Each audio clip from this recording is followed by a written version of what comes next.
দর্শক, আশা করি ভালো আছেন সবাই। তো আমি প্রতি সপ্তাহব্যাপী বা প্রতি মাসব্যাপী আপনাদেরকে বিভিন্ন রকম আর্ট গ্যালারিতে বিভিন্ন রকম প্রদর্শনী দেখে থাকি।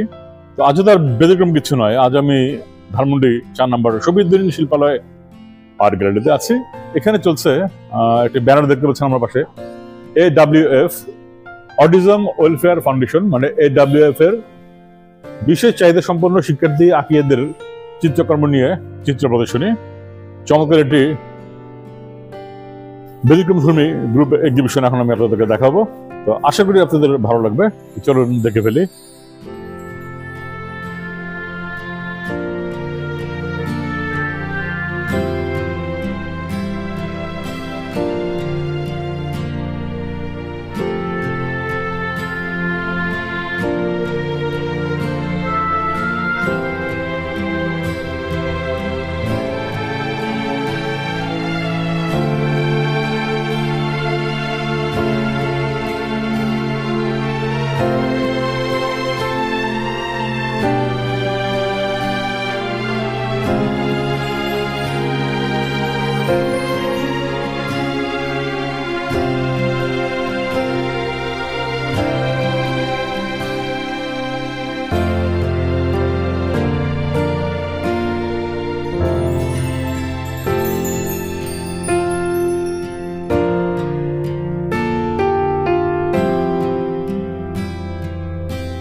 দর্শক, এই মুহূর্তে আমি আছি ধানমন্ডি 4 নম্বর শফিউদ্দিন আর্ট গ্যালারি। এখানে চলছে ব্যতিক্রমধর্মী একটি চমৎকার চিত্র প্রদর্শনী। আপনারা দেখতে পাচ্ছেন বিশেষ চাহিদা সম্পন্ন শিল্পীদের নিয়ে যে কাজকর্ম হচ্ছে আর কি। তো এই মুহূর্তে আমার সামনে যিনি দাঁড়িয়ে আছেন তিনি হচ্ছেন বাংলাদেশ অটিজম ওয়েলফেয়ার ফাউন্ডেশনের ভাইস চেয়ারপারসন আনিকা তাবসুন আপা। আপা কেমন আছেন? ভালো আছি আলহামদুলিল্লাহ, আপনি কেমন আছেন? আপা ভালো আছি। আপা, আপনাদের এই চমৎকার আয়োজন আসলে কি বলবো, অনেক বড় একটা উদ্যোগ। Thank you. তো আপনাদের এই কাজগুলো নিয়ে বা আপনাদের যে উদ্যোগটা নিয়ে, যে আয়োজনটা নিয়ে যদি একটু কিছু বলেন। আচ্ছা, আমি হচ্ছে অটিজম ওয়েলফেয়ার ফাউন্ডেশনে কারেন্টলি ভাইস চেয়ারপারসন হিসেবে আছি। আর এই অর্গানাইজেশনের আন্ডারে একটি স্কুল আছে, স্পেশাল স্কুল কানন। আমি কাননের অ্যাক্টিং প্রিন্সিপাল হিসেবে আছি। তো বর্তমানে আমাদের এখানে 150টির মতো স্টুডেন্ট আছে, 2 শিফট মিলিয়ে। সমাজে আসলে বিশেষ চাহিদা সম্পন্ন শিশুদের প্রতি একটা ভুল ধারণা থাকে যে ওরা বুঝি কিছুই পারে না, ওরা ওদের কোনো স্কিল নেই, ওদের কোনো ট্যালেন্ট নেই, বরং যেটা হয় যে ওদের বাবা মারা বেশিরভাগ সময় ওদেরকে বাসায় আটকিয়ে রাখে, ওদেরকে নানান অপরচুনিটিস থেকে বঞ্চিত করে রাখে। কিন্তু ওদের ভিতর যে এত গুপ্ত প্রতিভা আছে, এটা একটু সাপোর্ট পেলেই কিন্তু প্রকাশ পায়। যেমন আপনি এই গ্যালারিতে দেখছেন প্রায় 150টির মতো শিল্পকর্ম টানানো আছে, এক একটার থেকে এক একটা আমি বলবো অনেক চমৎকার। আপনিও দেখছেন যে এখানে এক একটা তুলির ছোঁয়া, এক একটা পেন্সিলের স্ট্রোক, এটা দেখে মনে হচ্ছে কি যে মনে হয় সাধারণ একজন এটা এঁকেছে, কিন্তু এইটা কিন্তু বাচ্চাদেরই আঁকা। তো আমাদের এই চিত্র প্রদর্শনীর মূল লক্ষ্যটা হচ্ছে সমাজের মাঝে এই জিনিসটা তুলে ধরা যে ওরা কিন্তু আপনার আমার মতোই সমাজের একজন নাগরিক, দে হ্যাভ ইকুয়াল রাইটস, তাদের সব কিছুর উপর সমান অধিকার আছে। যদি আপনার আমার একটু ওরা সাপোর্টটা পায় তাহলে ওরা কিন্তু অনেক এগিয়ে আসতে পারে, আর ওদের যে সেলফ কনফিডেন্স আর সেলফ ইন্ডিপেন্ডেন্স সেটাও অনেক দূর বেড়ে যায়। এখানে যতগুলো শিল্পকর্ম আছে সবগুলোই কিন্তু বিক্রয়ের জন্য। তো যখন কোনো একজন ক্রেতা কিনছেন ওই অ্যামাউন্টটা আমরা কিন্তু বাচ্চাটাকে দিচ্ছি, তো ওদের ভিতরে কনফিডেন্সটা কিন্তু অনেক বাড়ছে। ওরাও ভাবছে যে না, আমি একটা কিছু পারি, আমি আমার নিজের পায়ে দাঁড়াতে পারবো। এই জিনিসটাকেই আসলে ফোকাস করার জন্য এই আর্ট এক্সিবিশনটা আয়োজন করা হয়েছে। খুবই চমৎকার আয়োজন। আসলে আপনি যে কথা বলছেন আপু, মানে একটু ভালোবাসা, একটু সাপোর্টটা পেলে আমরা কিন্তু দেখি যে উন্নত বিশ্বে কিন্তু মানে আর্ট বলি, কালচার বলি, ইভেন কি সায়েন্স বলি, সব কিছুতে তারা কিন্তু খুব পারদর্শী এবং স্পোর্টসে। শুধু তাদের সাপোর্টটা, এই সাপোর্টের অনেক কিছু কিন্তু এই সাপোর্টে পেলে তারা অনেক কিছু পৃথিবীকে সুন্দর একটা পৃথিবী তারা আমার উপহার দিতে পারে। একদম সঠিক বলেছেন। তো আসলে আপনাদের এই আয়োজনকে আমি আমার মনের গভীর থেকে অনেক শ্রদ্ধা করি আপু। আপনাদের প্রতি আমার অনেক ভালোবাসা, অনেক শ্রদ্ধা রইল এবং স্বাগত রইল, শুভেচ্ছা রইল, এবং আমি দোয়া করি মন থেকে, এবং আশা করি আপনাদের আরও সফলতা এবং আরও কিছু চমৎকার এই আয়োজন হোক। আমি সবসময় আপনাদের সাথে থাকবো, আছি। তো আপু আছে, এখানে বিদায় নিচ্ছি। ভালো থাকবেন আপু। আপনাকেও অনেক ধন্যবাদ। আর আপনি মানে আপনার যারা অডিয়েন্স আছে আমি তাদেরকে উদ্দেশ্য করে বলছি যে আপনারা আসুন, এইসব আয়োজন দেখুন আর ওদেরকে উৎসাহিত করুন, কারণ আপনাদের আসলে সাপোর্ট আর মোটিভেশনটা পেলে ওরা কিন্তু অনেক এগিয়ে যেতে পারে। এটাই কিন্তু আসলে মেইন জিনিস। জি আপু, অবশ্যই।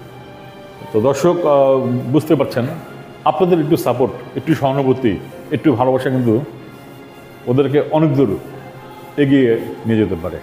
তো ভালো থাকবেন, দেখা হবে আগামী পর্বে। আছে এখানে বিদায় নিচ্ছে।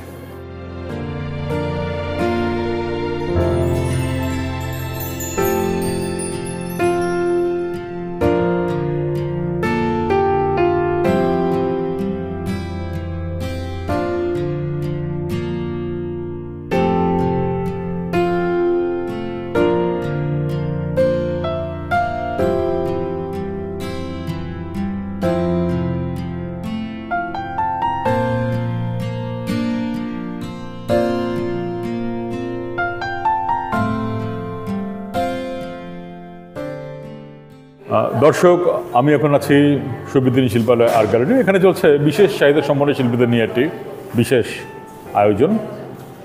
তো কথা বলছি একজন প্রতিনিধি বা একজন মূল যে আয়োজকদের কথা, তার সাথে কথা বলছি। তো ম্যাম, আপনার নামটা এবং পরিচয়টা দিতেন। আসসালামু আলাইকুম। ধন্যবাদ আপনাকে। আমি মরিয়ম মনোয়ার, কানন স্কুল অব অটিজম ওয়েলফেয়ার ফাউন্ডেশনের ভাইস প্রিন্সিপাল। কানন অটিজম ওয়েলফেয়ার ফাউন্ডেশন 2004 সাল থেকে 4 সালে 4 এপ্রিল থেকে এর পদযাত্রা শুরু হয়েছে। তো শুরু থেকেই আছি এখানে। তো এখানে শিক্ষার্থীদের নিয়ে, জানেন আপনারা অটিজম যেহেতু নামটা আছে, তো এখানে যারা আছে তারা এইচডি মানে অটিজম স্পেকট্রাম ডিসঅর্ডারের শিক্ষার্থীরা এখানে আছে। তো এই শিক্ষার্থীদের আমরা তাদের যে প্রতিভা আছে সেই প্রতিভাগুলো বিকাশ করার জন্য আমরা নানাভাবে কাজ করে থাকি। তার মধ্যে তাদের একটা মানে চমৎকার প্রতিভা হচ্ছে চিত্রাঙ্কনে। তারা ছবি আঁকতে পছন্দ করে, রং নিয়ে কাজ করতে পছন্দ করে, রঙে নিয়ে তারা অনেক চিন্তা ভাবনা করে। তো তাদেরকে নিয়ে আমরা আয়োজন করি। আমরা প্রতি বছরই তাদেরকে নিয়ে চিত্র প্রদর্শনীর চেষ্টা করি এবং বিভিন্ন চিত্র প্রতিযোগিতাতে তাদেরকে অংশগ্রহণ করাই। এবং বলতে পারেন যে এই চিত্র থেকেই আর কি আর্ট থেরাপি, আপনারা নাম শুনেছেন, এই আর্ট থেরাপি তাদের জন্য অনেক স্বস্তিদায়ক। তাদের অনেক কিছু করতে পারে এই চিত্রাঙ্কনের মাধ্যমে। সেটা দেখলাম যে আপনাদের আসলে মানে কি বলবো, এটা অসাধারণ একটা উদ্যোগ। এমন উদ্যোগটা আসলে সহজে করে নেয় না, আপনারা নিয়েছেন বলেই আজকে এত সুন্দর সুন্দর কিছু মানে এই ফলাফল আমরা দেখতে পাচ্ছি আর কি। আসলে সেটাই যে ওদেরকে একটু সাপোর্ট দিলে, একটু তাদেরকে ভালোবাসা দিলে অনেক চমৎকার কিছু মানে উপহার আমাদের দিতে পারে তাদের কাজকর্মগুলো খুবই সুন্দর। তো আপনাদের এই উদ্দেশ্য সফল হোক, আশা করি সারা বিশ্বে ছড়িয়ে পড়ুক। তো অনেক ভালো লাগলো আপা। দর্শকদের উদ্দেশ্যে যদি কিছু বলতে চান। দর্শকদের উদ্দেশ্যে বলি যে আমাদের এই শিক্ষার্থীদের দেখে আমরা যা ওদের থেকে বের করতে পারছি, আরও বাংলাদেশের বিভিন্ন জায়গায় আমাদের এই ধরনের শিক্ষার্থী আছে বা এই ধরনের স্টুডেন্ট ছেলেপেলে আছে, তাদেরকে নিয়ে কাজ করতে হবে। তাদেরকে এক জায়গায় কাজের মধ্যে না আনতে পারলে হবে না, চেষ্টা করতে হবে সবার। আমি চাই ওদেরকে নিয়ে কাজ করতে হবে, শুধু শুধু বসিয়ে রাখলে হয় না। হ্যাঁ, হতাশা নিয়ে থাকবে না। বাবা মাকে বলবো যে তাদের বাচ্চাদেরকে বের করে নিয়ে আসতে হবে বিভিন্ন কাজের মাধ্যমে। প্রত্যেক বাচ্চার মধ্যে কিছু না কিছু সৃষ্টিশীল জিনিস থাকে, হ্যাঁ, সেইটা তারা বের করে নিয়ে আসবে। তাদের সেই বের করার জন্য যারা অভিভাবক আছেন, শিক্ষক আছেন, তারা কাজ করবেন। দেখবেন তাদেরকে নিয়ে একটা কাজ করা যায়, তাদেরকে নিয়ে অনেক আয়োজন করা যায়, যা আপনারা দেখতে পাচ্ছেন। আমাদের শিক্ষার্থীরা কিন্তু বিভিন্ন জায়গায় চিত্র প্রতিযোগিতা অংশগ্রহণ করে তারা সফলতা অর্জন করছে, হ্যাঁ, এবং জাতীয় পর্যায় পর্যন্ত তারা পুরস্কার পেয়েছে। আবার অনেক শিক্ষার্থীদের ছবি কিন্তু বাইরেও যাচ্ছে। তো এইটার মাধ্যমে তাদের সোর্স অফ ইনকামের একটা ব্যবস্থা হয় কিন্তু, হ্যাঁ। তো চেষ্টা করতে হবে সবার। তো দেশের জনগণ সবাই যেরকম যার কাজের মধ্যে থাকবে, ওদেরও এই কাজটার দিকে আমাদের এগিয়ে আসতে হবে। ধন্যবাদ।